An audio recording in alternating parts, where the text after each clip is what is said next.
naman ang laki ng iyong katawan. Ang excess fat ay hindi mabuti para sa iyong kalusugan. Ang uri ng fat na ito ay maaaring mag-cause ng type 2 diabetes, sakit sa puso, at marami pang ibang unpleasant conditions. Would you like to learn how to make sure your health isn't endangered? Paano magkaroon ng flat stomach without dieting and exercising? How do you make your waist slim and get in shape fast? Watch this video till the end and you will find the answers. Pero bago tayo magsimula, huwag kalimutang i-like ang aming video, mag-subscribe sa aming channel at i-turn on ang notification bell. Now, you won't miss any of our new videos. Alam mo ba na may mga inumin na maaring makatulong sa iyo na maalis ang unnecessary pounds?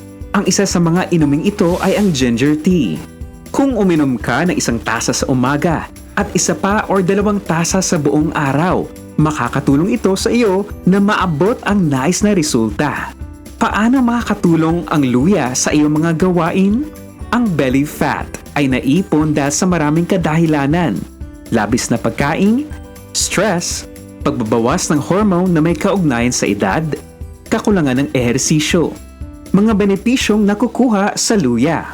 Ang luya ay maaring magamit bilang isang katulong para sa iyong panunaw or digestion. Binabawasan nito ang appetite kasama ang pag-regulate ng blood sugar at cholesterol. Taken before meal, mayroon itong stimulating effect sa metabolism at digestion. What's more, it makes you feel full, and the gnawing feeling of hunger won't disturb you for a longer period of time. Kung ang iyong cortisol level, ang hormone na nagre-react sa level ng stress, ay nabawasan, maaari itong mag-lead sa accumulation ng belly fat. As it turns out, it is very hard to get rid of the fat that appear due to this reason. Makakatulong ang luya sa iyo na bawasan ang cortisol levels at mabawi ang balanse nito. Kung kulang ka ng energy upang gawin ang regular exercise, makakatulong ang luya. Mayroon itong epekto na katulad ng caffeine.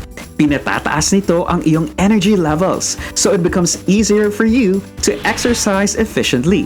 Mga iba pang beneficial properties ng luya kabilang ang pagpapalakas ng metabolism. Ang luya ay kilala na kayang pataasin ang metabolism rate ng mabilis. The faster your metabolism is, the more fats your body burns. Relief para sa namamagang muscles. Ang anti-inflammatory features ng luya ay tumutulong na mawala ang sakit sa mga muscles pagkatapos ng intensive training.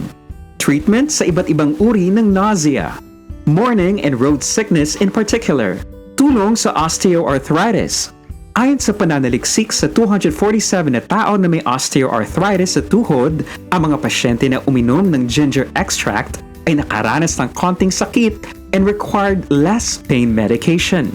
Now, let's move to the reason why you should turn drinking ginger tea into an everyday habit.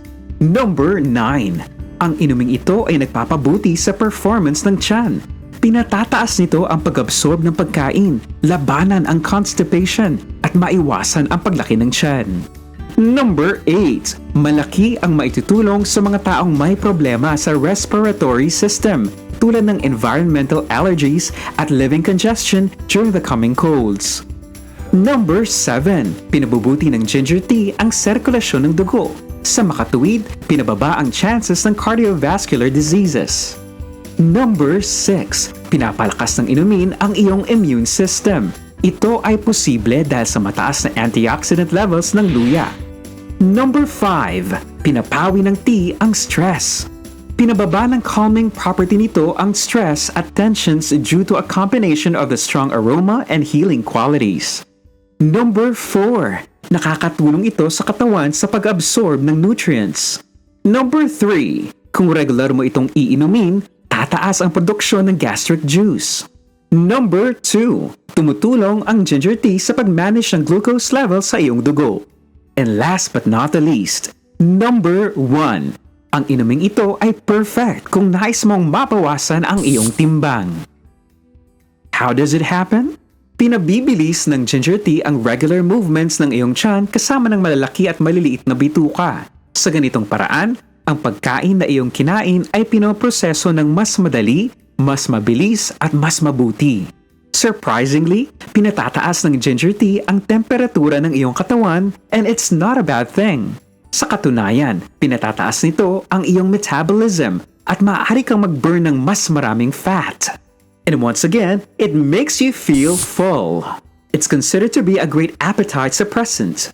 Kung iinom ka ng ginger tea pagkatapos kumain, you will be less likely prone to go and grab an unhealthy snack. But wait, what if we add some lemon to the drink?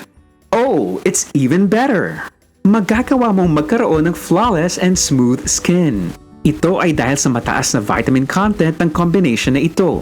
Your hair will become strong and beautiful.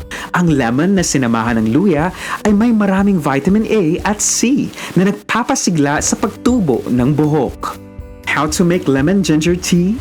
Ang ingredients: 1 hanggang 2 inches na luya, 1 lemon, 1 kutsara na honey at 4 na tasa ng tubig. Una, pakuluin ang 4 na tasa ng tubig ng ilang minuto at pagkatapos ay ilagay ang pinalatan at hiniwang luya. Takpan ito at pakuluin sa loob ng 10 hanggang 15 minuto. Pagkatapos nito ay isalin sa isang bowl ang pinakuluan at alisin ang luya. Ilagay ang kinatas na lemon juice at 1 kutsara na honey sa pinakuluan at haluin. Here you go! Your super healthy and weight decrease drink is ready! Dapat mo itong inumin sa umaga at uminom ulit pagkatapos ng bawat pagkain nang hindi bababa sa 2 or 3 beses sa isang araw. Combine it with a healthy diet and light exercises, and after 1 week, you will notice a visible result. We hope this video has been helpful for you. Share it with your friends and write about your weight loss experience in the comments below. Remember to like the video and subscribe to Clever You.